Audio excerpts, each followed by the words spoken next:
की बिकवाली आ जाएगी, सब मन गढ़ंत बातें हैं और सही शब्दों का चुनाव नहीं करते हैं तो अर्थ का अनर्थ बन जाता है। इसलिए थोड़ा सा मैं कठोर होकर बात कर रहा हूं। खरीदारी बिकवाली रोज आएगी। तो हम बात क्या कर रहे हैं, शायद आप जो पूछना चाह रहे हो कि भाव यहां से और गिरेंगे क्या। तो अलग अलग बाजारों की अलग अलग परिस्थितियां हैं।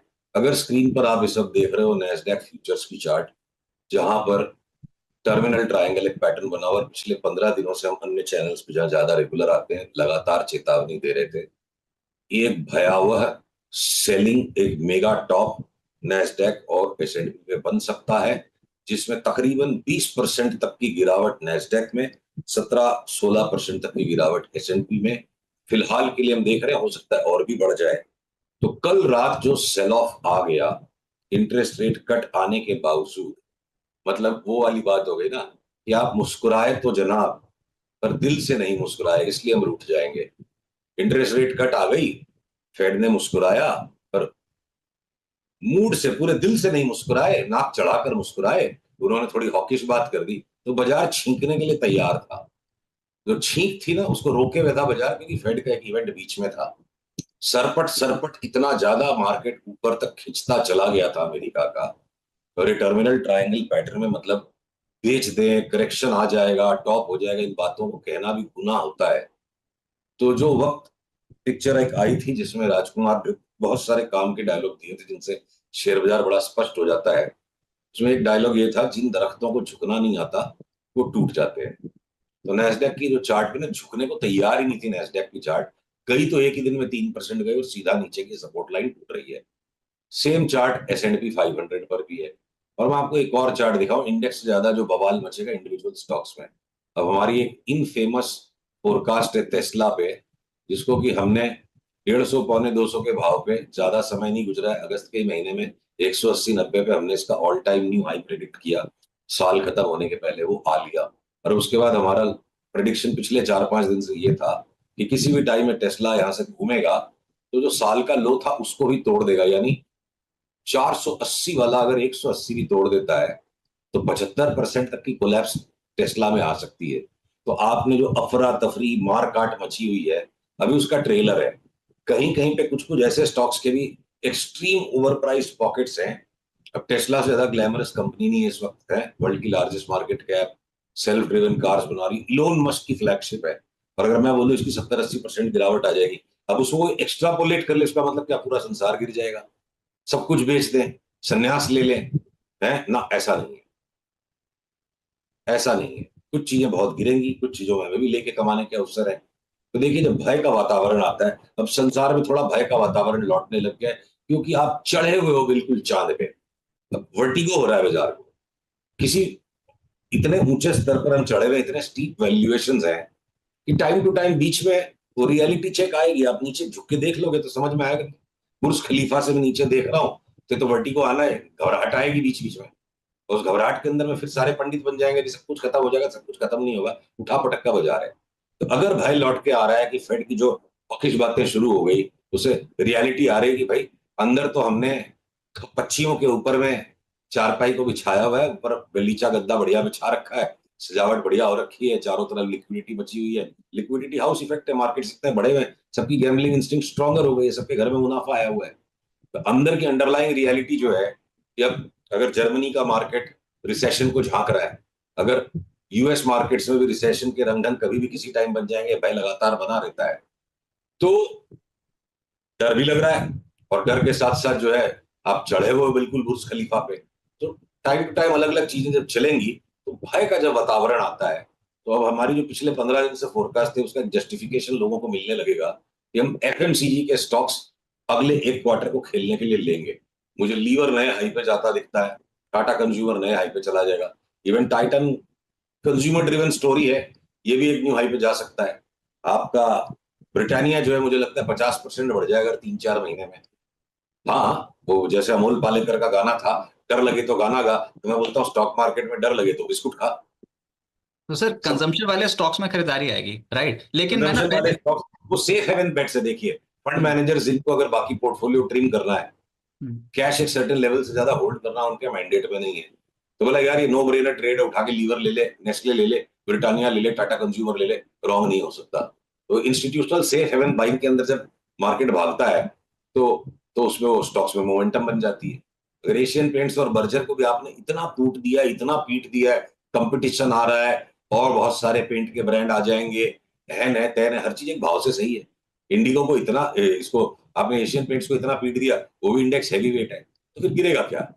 मेरे को लगता है भारत के जो आईटी के चार्ट्स हैं, नॉट बिकॉज हम नैस्डैक गिरने की बात कर रहे हैं, आईटी के चार्ट्स ऐसे हैं, खुद को कर बुलंद इतना कि नीचे आने का रास्ता फिर बंदा पूछे खुदा से। ये इस तरह से कोफोर चढ़ा हुआ आसमान में, या ये नौकरी इस तरह से चढ़ा हुआ है Naukri.com, या ये आपके दुनिया भर के ऐसे आईटी के स्टॉक्स हैं, इनमें एक बार करेक्शन की सेट ऑफ आ जाए तो ट्रिगर लग जाए तो 25-30% ये कैसे लुढ़क जाएंगे पता नहीं चलेगा। तो मार्केट में दोनों तरफ अलग अलग सेक्टर्स में अलग अलग किस्म के स्टॉक्स में रिस्क है। और ग्लोबल मार्केट्स, अगर एक तरफ मैं बोलूं कि 20% नैस्डैक गिर जाएगा, तो ये ध्यान में रखना जरूरी है कि हमारी इंडेक्स ऑलरेडी 26,300-400 से आज 24,000 के नीचे है। हम ऑलरेडी 10% घट चुके हैं। हम यहाँ से 5-7% घटे और नैस्डैक यहाँ से गिर जाए 20%, तो वो वाली परिस्थिति बन जाए, लोग बोले पड़ोसी के घर में तो झगड़ा रात भर चल रहा है, मियाँ बीवी सवेरे 5 बजे तक लड़ रहे हैं, नैस्डैक 20% गिर रहा है, तो हमारे को भी सवेरे 5 बजे तक चौकस रहो, कब अपनी वाली लड़ाई कर लेगी। अपनी वाली लड़ लड़ा के सो चुकी है भाई, 10% ऑलरेडी गिरा हुआ है हमारा मार्केट। तो यहाँ पे आपको मंदी से ज्यादा तेजी के भी सौदे खोजने हैं। हो सकता है यहाँ से रिलायंस एक तरफा ऊपर की चाल देता चला जाए और ये एफएमसीजी के साथ रिलायंस ऊपर चले, ठीक है, और आपके छोटे वाले बैंकिंग के स्टॉक्स बढ़ जाएंगे, बड़े वाले बैंकिंग के स्टॉक्स को लेते चले जाओ, गिरते चले जाएंगे, क्योंकि इसमें जिसको जिसको खरीदना था सारे लोग खरीद चुके हैं, चाहे वो इंस्टीट्यूशन हो, चाहे मेरे मोहल्ले का पान वाला हो। उसके भी बेटे बोलते हैं सर एचडीएफसी बैंक लिए हैं 5 साल के व्यू से, पनवाड़ी भी ले चुका है एचडीएफसी बैंक को, तो मुझे आरबीएल में ज्यादा रिटर्न दिखती है, मैं एचडीएफसी बैंक नहीं लूंगा। तो अलग अलग पॉकेट्स में अलग अलग एक्टिविटीज बाजार अभी करवा रहा है। लेकिन सर जैसे आप अपने चार्ट्स पे समझा रहे हो, एक बार हमारे व्यूअर्स को समझा सकते हो कि अगर पूरे साल की बात करें तो आपका आउटलुक क्या है, स्पेशली निफ्टी पे, निफ्टी बैंक? साल का आउटलुक आप मेरे पर फोर्स करोगे तो मैं बाजार पे वो आउटलुक फोर्स नहीं करूंगा। पूछिए क्यों? मैं सिर्फ चौकीदार हूं, मैं खबरबाज नहीं हूं। बाजार अभी अगर 3 महीने की करवट ले रहा है, मैं 3 महीने का व्यू ले पाऊंगा, तो मैं जबरदस्ती 2025 का व्यू नहीं लूंगा। हो सकता है 2025 में पूरे साल भर में, साल के एंड तक वर्ल्ड मार्केट बहुत बुरी तरह कोलैप्स हो जाएंगे, पर उसके पहले अगर एक मिडिल ऑफ द ईयर में रैली आ सकती है तो ये बिल्कुल हथौड़ा छाप पूरे, बिकॉज कैलेंडर बदल रहा है, हर रोज तारीख भी बदल रही है। मतलब एक चौकीदार का काम, एक एनालिस्ट का काम, एक ऑब्जर्वर का काम, एक न्यूज एब्जॉर्बर का काम क्या होना चाहिए? कौन आया उतना खबर कर दो, कितने बजे आया वो खबर कर दो, पूरे महीने भर कोई आएगा कि नहीं। ये मैं इस तरह के सवाल अपने दिमाग में लेके नहीं चलता हूं। इतनी बंदिशें बांध लेने से हमें गुलामी बाजार की करनी, अपनी इच्छाओं की नहीं करनी है। मैं पूरे साल भर की जानने की मुझे उत्सुकता है, मैं जानना चाहता हूं कि पूरे साल भर में क्या करेगा बाजार। तो इस वक्त एक बार बाजार में 3 महीने का व्यू लेने की जितनी क्लैरिटी बाजार ऑफर कर रहा है, संभवतः है जिसको आप एक नमक को चूंटी से जैसे लेते हैं उतना ही, तो हो सकता है 2025 मोटे मोटे में करेक्शन का साल बन जाए। बट इसका मतलब ये नहीं है कि बहुत से ऐसे स्टॉक्स नहीं निकलेंगे जो अभी भी अच्छी क्वालिटी वाले बढ़िया बड़े स्टॉक्स जो सिग्निफिकेंट न्यू हाइज ना लगाए। तो मैं अपनी बात की उत्तेजना को कम करते हुए थोड़े सरल शब्दों में कहूं, पूरे 2025 का व्यू अभी के अभी ले लेना मुझे उचित नहीं लगता है। अगले 3-4 महीने का दृष्टिकोण लेकर चलते हैं और 2025 में फिलहाल एक सावधान रवैया अख्तियार करते हुए हमें 2025 को वेलकम करना चाहिए। पर एक हथौड़ा मार के पूरे 2025 साल का कैलेंडर में बना दूं, माफ कीजिएगा मुझे, ब्रह्मा जी को भी जब वर्क ऑर्डर विष्णु जी भेजते हैं तब ब्रह्मा जी को पता होता है मुझे क्या बनाना है, और हमारा काम है कि ब्रह्मा जी क्या बना रहे खाली उतना पकड़ो। तो ब्रह्मा जी को भी नहीं पता कि विष्णु जी आगे क्या बनवाएंगे, तो ब्रह्मा भी अनिश्चितता के साथ जीते हैं। 2025 का वर्ष आ रहा है, इसलिए मैं सारी अनिश्चितताओं को डिसरिगार्ड कर दूं, ये अभी तो फिलहाल मेरे से नहीं हुआ।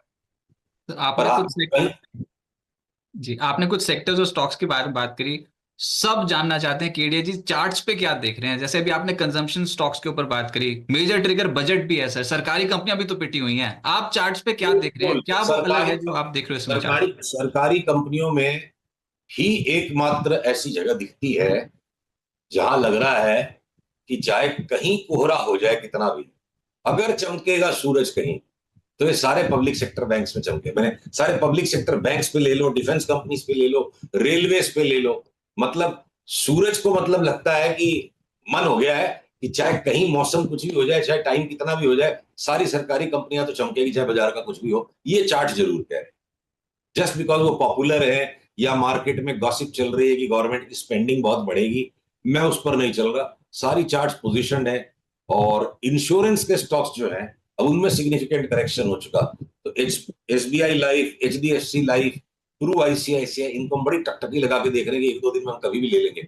साथ में अब इरेडा भी अगर उसमें मैं जोड़ देता हूँ, वो पब्लिक सेक्टर भी है, ठीक है। और एलआईसी का काफी करेक्शन हो गया, तो वो पब्लिक सेक्टर भी है, इंश्योरेंस भी है। पर मैं अगर खोजूं कि पब्लिक सेक्टर के ऐसे कोई स्टॉक्स हैं जिनको मैं नहीं लूं, तो दिख नहीं रहे हैं सारे के। मतलब समस्या है कि पैसे इतने ही हैं और हाथ में उंगलियां 10 ही हैं, कितने स्टॉक संभाल पाएंगे। पब्लिक सेक्टर के तो जो स्टॉक्स मन में आ जाए ले लो। तो एक तरफ अगर 2025 में बड़ा करेक्शन बन सकता है, मेटल्स पिट जाएंगे, आईटी पिट जाएगा, तो हो सकता है सेक्टोरल रोटेशंस होके और इंडेक्स एक रीजनेबल करेक्शन ही दे इंडिया में और अमेरिका का मार्केट तबाह हो जाए। अमेरिका डूबेगा तो इंडिया डूब जाए, जरूरी नहीं है। तो एक बार समेटे, सिंप्लीफाई करें बातों को। मैं आपकी इस बात से, निवेशकों को सेफ्टी ट्रेड में एफएमसीजी में जाना चाहिए। जो ऑलरेडी बहुत करेक्ट हो चुके हैं, वैल्यू एट फेयर प्राइस मिल रहा है, वो इंश्योरेंस के स्टॉक्स हैं। और एक जो सिग्निफिकेंट करेक्शन होके जहां से यूफोरिया रेक्टिफाई होकर के वापस सोबर तरीके से स्पेकुलेशन रीबिल्ड हो सकता है, तो वो पब्लिक सेक्टर है। और ये अगले 3-4 महीने का व्यू हम लेंगे। 2025 की अगर मैं पूरी थीम बनाना चाहूं, तो हो सकता है 2025 की होली तक बल्ले बल्ले मची हो और दिवाली तक मातम मचाओ। तो एक बार यहां से लेके होली तक खेलते हैं, इस सावधानी के साथ कि आपसे बात दोबारा करेंगे ना भाई। 2025, पूरे 2025 में आप मेरे से दोबारा बात नहीं करोगे, ऐसा तो हमने नक्की नहीं किया आपस में। फिर से रिविजिट कर लेंगे बातों को। वो दिल में ऐसी बात आई थी कि लगातार मार्केट गिर रही है, तो सब जानना चाहते हैं कि केडिया जी ये समझ रहे हैं कि मार्केट पे यहाँ से तेजी आएगी या फिर कोई डीप करेक्शन का वो इंतजार कर रहे हैं। तो यही मेरा प्रश्न था कि कोई बहुत डीप करेक्शन कुछ ऐसा तो नहीं आप समझ रहे हैं ना कि अमेरिका 2025 में में। बहुत डीप करेक्शन है भी, मान लीजिए वो तो अभी शुरू हो जाएगा, क्योंकि हमारी निफ्टी गिरती चली गई, वो ऊपर बढ़ते चले गए थे। तो 2025 में एक बार बड़ा वापस तेजी का माहौल बन के हमारे मार्केट में होली तक बल्ले बल्ले मचने के बाद हो सकता है कोई बड़ा जियो पॉलिटिकल ऐसा इवेंट बन जाए जिसकी वजह से मुझे क्रूड की, आपको देखो मैं एक चार्ट यहाँ दिखाता हूँ। क्रूड की चार्ट पे हमारा एक बड़ा ही आतंकित कर देने वाला पिक्चर बनता है संभवतः। देखिए क्रूड की ये जो चार्ट है, मैं आपको लॉन्गर टर्म व्यू दिखाऊं। क्रूड की चार्ट में आप देखो, जहां ये डार्क ग्रीन लाइन के ऊपर हम 76 के ऊपर निकले, सीधे 120 तक की फोरकास्ट संभव है। तो इस तरह का वातावरण कब बनेगा? तो एक तरफ हम बिटकॉइन की चार्ट आपको एक और साथ में दिखाएं, पूरा पिक्चर ऐड करते हैं आपके लिए। बिटकॉइन की आप चार्ट को देखो कि जो रिस्क के प्रति जो लगाव है संसार का, रिस्क ऑफ रिस्क ऑन। तो बिटकॉइन की चार्ट हमने 15-16 हजार के आसपास फोरकास्ट की थी कि हम 1 लाख तक जाएंगे। उस पुरानी फोरकास्ट के दम पर मैं तर्क नहीं बना रहा हूं कि हमारी आगे की भी फोरकास्ट राइट होगी, बट ये बताना चाह रहा हूं कि हम रेगुलरली ट्रैक करते हैं। हमारा एक्सपेक्टेड पाथ ऑफ मूवमेंट इस वीकली चार्ट पर बिटकॉइन में ये है कि हम यहां से एक बार वापस 68-70 हजार तक चले जाए, फिर वापस 1,12,13 हजार तक आए, फिर वापस हम 65 हजार तक आ जाएंगे, फिर 1,12,13 हजार तक आ जाएंगे। तो अगली दिवाली तक हो सकता है बिटकॉइन बार बार 35-35% के गोते खा के नए हाई बनाएगा। तो यानी संसार में बार बार कुछ शॉर्ट टर्म 2 से 3 महीने की फियर ट्रेड्स आएंगी। बिटकॉइन का ड्रॉप जो है रिस्क एवर्जन, तो उस फियर ट्रेड में थ्योरी राइट बैठती के अलावा चार्ट्स राइट बैठ रहे हैं। हमने कंज्यूमर स्पेस को पकड़ लिया, ठीक है, लॉन्ग साइड में। अब अगर मैं साथ में इसके क्रूड को देखता हूं कि क्रूड बहुत बुरी तरह बढ़ जाएगा, तो क्रूड भी अगर रिस्क के प्रति लगाव बढ़ता है तो क्रूड बढ़ता है। पर अगर स्कैरसिटी आ जाती है, शॉर्टेज आ जाती है, लॉजिस्टिकल डिसरप्शन हो जाता है, यानी कहीं बमबाजी हो जाए, तनाव बढ़ जाए जियो पॉलिटिकल, तो स्कैरसिटी के कारण भी कमोडिटी बढ़ती है। और स्पेक्युलेटिव फर्वर जब स्ट्रांग हो जाता है, लोग स्पेकुलेशन करने को तैयार है, जुआ खेलने को लोग तैयार है, संसार में रिस्क लेने को तैयार है, तब भी क्रूड बढ़ जाता है। तो अगर रिस्क एवर्जन बिटकॉइन की ड्रॉप से दिखता है तो इसका मतलब स्कैर्सिटी यानी जियोपॉलिटिकल इवेंट्स इंटेंसिफाई हो सकते हैं 2025 में, अनुमान हम क्रूड की चार्ट से लगाते हैं, क्योंकि जियोपॉलिटिक्स को सबसे ज्यादा सेंसिटिव क्रूड है। ऐसी परिस्थिति में जो एमआरपीएल, चेन्नई पेट्रो, हम 6-8 महीने से उसकी बातों को भूल गए, और उसके पिछले साल में केडियानॉमिक्स के सब्सक्राइबर्स ने 5 गुना 10 गुना पैसा किया एमआरपीएल और कोचिन चेन्नई पेट्रो को लेके। वो भूले बिसरे जो स्टॉक्स हैं ऑयल रिफाइनरिंग स्पेस में, हो सकता है अगले महीने 2 महीने में किसी पैनिक के वातावरण में उनको दबोच के वापस 2 गुना 3 गुना पैसा कमाने का मौका मिल जाए। 2025 में सब कुछ गिर जाएगा, क्रूड बढ़ जाएगा, संसार में टेंशन भी आएगी, हम एमआरपीएल और कोचिन में पैसा चेन्नई पेट्रो में कमा लेंगे, एचपीबीपीएल में कमा लेंगे, ओएनजीसी हो सकता है न्यू हाई में चला जाएगा। तो तेजी और मंदी मानसिक अवस्थाएं हैं, संसार की मानसिक अवस्थाएं तेजी और मंदी, ठीक है, पर उसके बीच में दोनों ही तरफ हर तरह के स्टॉक्स के अंदर में कहीं ना कहीं उठापटक करके पैसे कमाने का मौका होगा। दो तरफा बाजार 2025 में, जहां अनिश्चितताएं और घटबढ़ पहले से ज्यादा होगी, वॉलेटिलिटी बढ़ेगी। मुझे लगता है 2025 में वॉलेटिलिटी आसमान तक छू सकती है, आसमान तक वॉलेटिलिटी जा सकती है वो ग्लोबल मार्केट्स में। पर उन अनिश्चितताओं के बीच में इसी तरह हमें अलग अलग सेक्टर्स, अलग अलग स्टॉक ढूंढ के तेजी मंदी दोनों खेलनी पड़ेगी। अच्छा, एक बार ना रुपए का भी समझा दीजिए सर। डॉलर इंडेक्स के बारे में बात करते हैं हम, 108 के लेवल पे अब वो पहुंच गया है। ये तनाव पैदा कर रहा है पूरे कमोडिटी स्पेस में भी। इसका असर ऑब्वियसली इंडिया पे भी पड़ेगा, इंपोर्ट बिल्स बढ़ते हुए नजर आएंगे अगर डॉलर ऐसे ही भागता चला गया रुपए के कंपैरेटिव तो। ये अभी क्या बता रहा है रुपए के टर्म्स में डॉलर का चार्ट? देखिए, रुपये के टर्म्स में डॉलर की चार्ट जो है बहुत विचित्र है इस वक्त। इस पर मतलब बहुत कोई स्ट्रॉन्ग व्यू ले लेना कोई बहुत बड़ी बुद्धिमानी की बात नहीं है। जैसे देखिए नैस्डैक की तरह, इसमें एक तरफ आपको टर्मिनल ट्रायंगल पैटर्न भी दिखता है कि कभी भी एक बड़ा रिवर्सल दे दे। ये देखो आपके सामने मैं चार्ट को ड्रॉ कर रहा हूँ, ऑन द स्पॉट एनालाइज कर रहा हूँ। एक ट्रायंगल यहाँ पे है और ये दूसरा एक्सपेंडिंग ट्रायंगल यहाँ है। तो यहाँ पे मैं कोई एकदम से रुपी डॉलर पे एकदम इमीडिएटली स्ट्रॉन्ग व्यू नहीं लेना चाहूंगा। एक्सट्रीम ओवरबॉट है डॉलर रुपी के सामने, और क्लाइमैक्टिक रिवर्सल कभी भी बन सकता है, जो अभी तक बना नहीं है वो बन जाता है। और अगर कोई कारण से हम 83 रुपए 80 पैसे 85 पैसे के नीचे भी जब आ जाएंगे, उसके बाद ये वाली हमारी फोरकास्ट ट्रिगर होगी कि रुपया हो सकता है आकस्मिक तरीके से बड़ा स्ट्रांग होकर 80 हो जाए। तो ये संभव है 2025 में। ये भविष्यवाणी अभी मत बनाइए। ये स्विच हम कब जलाएंगे, बल्ब हमने लगा दिया होल्डर में, जहां ये आकर के 83 80 के नीचे अगर आ गया रुपया, अब ठीक है, इस तरह की बातों से मुस्कुराहट के आती लोग हंसने भी लग जाते हैं, हास्यास्पद लगती है ये बातें। तो आपको मैं इसी एक सांस के अंदर, देखिए यहां पर आपको मैं डॉलर इंडेक्स की भी चार्ट दिखाता हूं, डॉलर इंडेक्स की भी जो चार्ट दिखाता हूं। अगर डॉलर को वर्ल्ड वाइड गिरने की रंगढंग अब बनेगी और बहुत जोर से डॉलर गिर सकता है, ये देखिए जो डॉलर इंडेक्स पे, ये रुपी की चार्ट को जस्टिफाई करने के लिए ये नहीं बना रहे हैं। आपको मैं बताऊं कि हमने ऑलरेडी फोरकास्ट बहुत टाइम से बनाई हुई, आप आ जाओ डेली टाइम फ्रेम पे।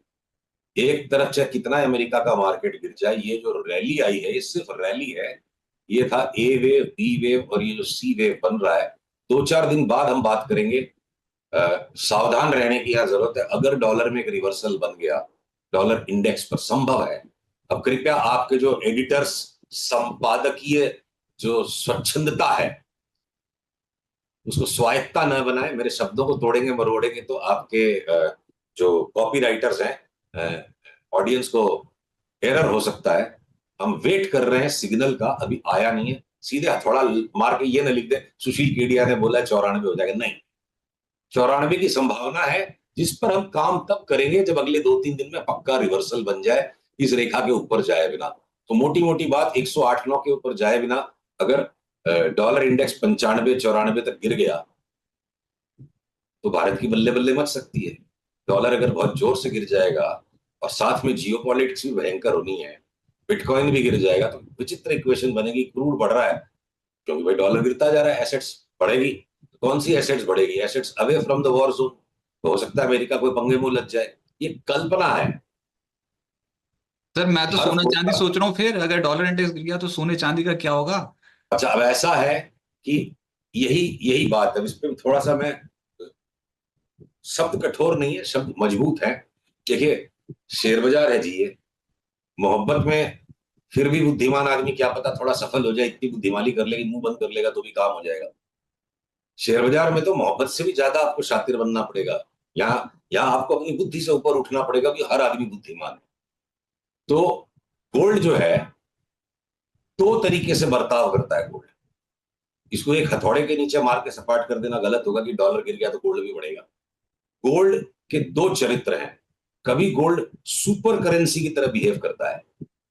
सारे करेंसी मार्केट्स में भी जब अविश्वास हो जाता है, ये सेंट्रल बैंक फ्रॉड कर रहा है, वो सेंट्रल बैंक फ्रॉड कर रहा है, सारे सेंट्रल बैंक्स एक दूसरे को अक्यूज करेंगे, तुम मैनिपुलेट कर रहे हो, तुम मैनिपुलेट कर रहे हो, तो पैनिक के अंदर में gold becomes the super currency.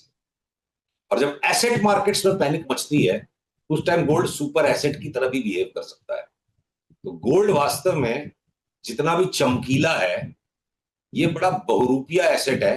कभी ये सुपर करेंसी की तरह बिहेव करता है, कभी सुपर एसेट की तरह बिहेव करता है। तो गोल्ड को एकदम सिंप्लीफाइड इक्वेशन ले लेना कि डॉलर गिरेगा तो गोल्ड को भी गिरना पड़ेगा, बढ़ना पड़ेगा, ये जरूरी नहीं है। बल्कि बेटर बेटर अनुमान में बताऊं क्या है, क्रूड और गोल्ड को उल्टा पकड़ के चलो आप। जब क्रूड बढ़ता है तो गोल्ड घट जाता है, गोल्ड बढ़ता है तो गोल्ड घटता है, तो क्रूड बढ़ जाता है। तो उसमें आपकी गलतियां कम होंगी।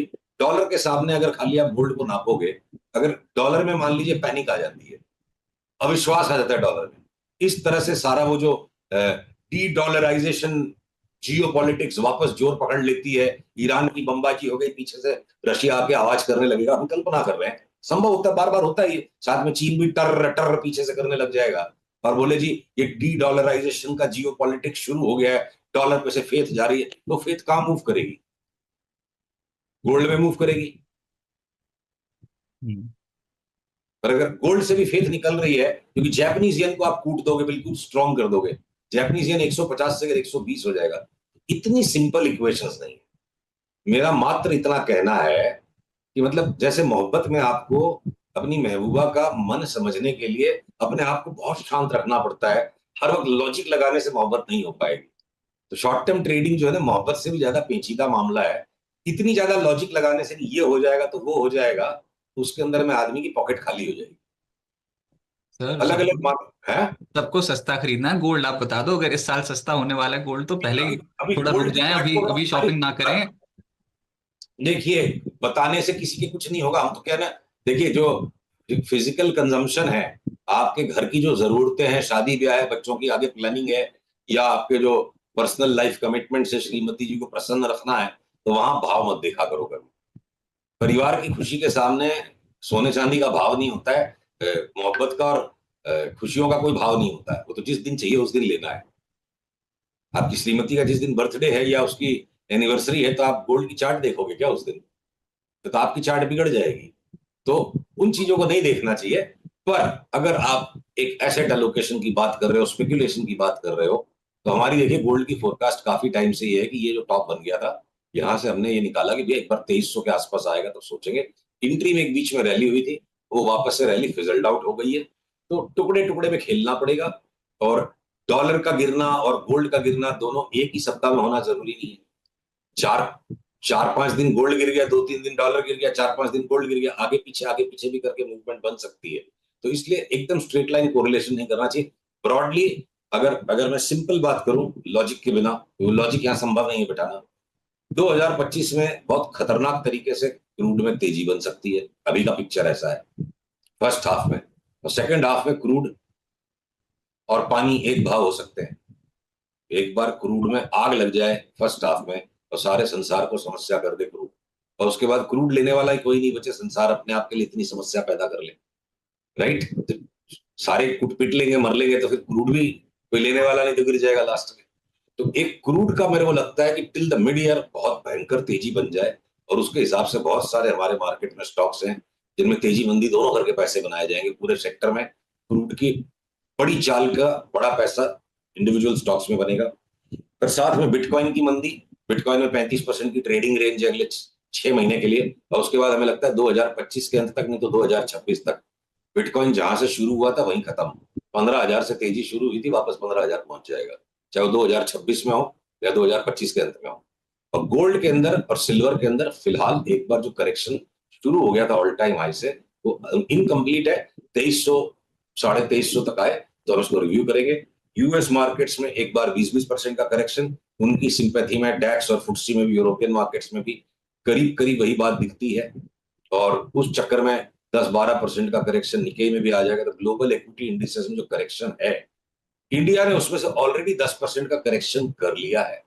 और उस 10% के करेक्शन में जिन स्टॉक्स में ज्यादा ही करेक्शन हो चुका, अडानी को बहुत सारी संवेदनशीलताओं से गुजरते हुए बहुत सारा खामियाजा अगर ऑलरेडी हो गया, या अगर रिलायंस ने मोटा करेक्शन ऑलरेडी दे दिया है, या अब आपके एचपीसीएल बीपीसीएल फाइनल लेग में करेक्शन में है, तो रोचक बातों से बातें याद रखना आसान हो जाती है। तो जो दोहा है ना कबीरदास जी का, दुर्बल को न सताइए जाकी मोटी हाय, बिना जीव के श्वास लें लौह भस्म हो जाए। तो वैसे जो स्टॉक्स ब्लू चिप्स जिनकी क्रूइजिंग हो चुकी है, जिनको अच्छी खासी करेक्शन और डैमेज मिल चुकी है, जिस आईटीसी को डरा के धमका के दबा के भाव को रखा गया कि जीएसटी 35% हो जाएगा, 500% हो जाएगा। भाई साहब, मेरे को 25 साल लड़ना पड़ा सिगरेट से। अब बहुत मुश्किल से मैंने 25 साल तक लड़ने के बाद उसको छोड़ा है। तो आईटीसी का धंधा बरकरार रहेगा, चाहे जो भी जीएसटी उसकी हो जाए। और चार्ट बता रही है कि आईटीसी को 20% बढ़ना है।